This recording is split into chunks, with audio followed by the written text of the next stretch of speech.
Magandang umaga po sa lahat. Tayo nagbabalik ulit dito sa ating munting channel, Samuel Soriano TV 29, para mag-discuss ulit ng another coins na ito ay ating hilig kasi pangungulikta ng barya. Sineselling natin ang kanilang mga halaga sa mga online selling ang aking mga coins na koleksyon kung magkano na talaga.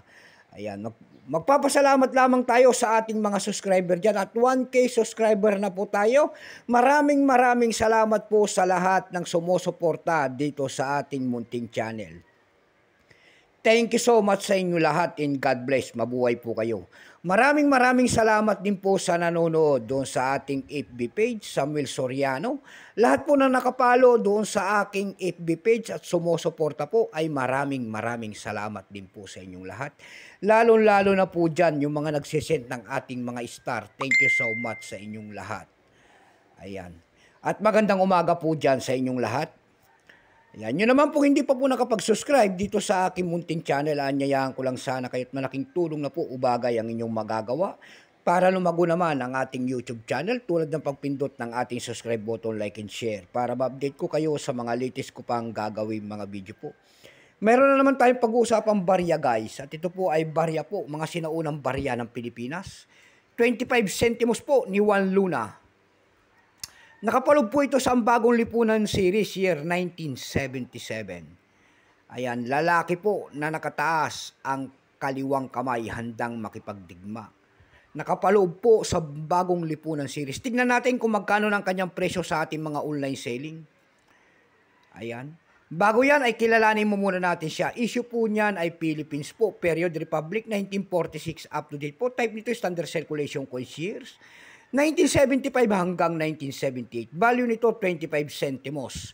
Nakapaloob po yan sa ang bagong lipunan series. Currency piso 1967 up to date po. Composition yan ay copper nickel. May bigat lamang 4 grams.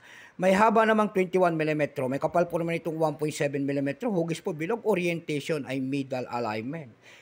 Tinigil naman ang paggamit ng Pilipinas sa barya na hawak natin noong January 2, 1998. Number NDAS 7832. Reference number KM-208. Ayan. Central Bank of the Philippines ang kanyang nasa likod. Ito pong year 1977, ito po ay Franklin Mint. Kung tawagin nila, Franklin Mint. Ito po ay 36%. Kung ilang piraso naman ang pinagawa ng barya ng Pilipinas sa hawak natin, ito po ay 24,654,000 piraso po. May price na po yan doon sa ating numista.com kung tawagin ang ating mga kolektor. Yung kanyang very fine ay 12 pesos, extra fine ay 19, almost uncirculated ay 21 pesos na. Dumako naman tayo sa kanyang mga presyo sa ating mga online selling tulad ng eb.com.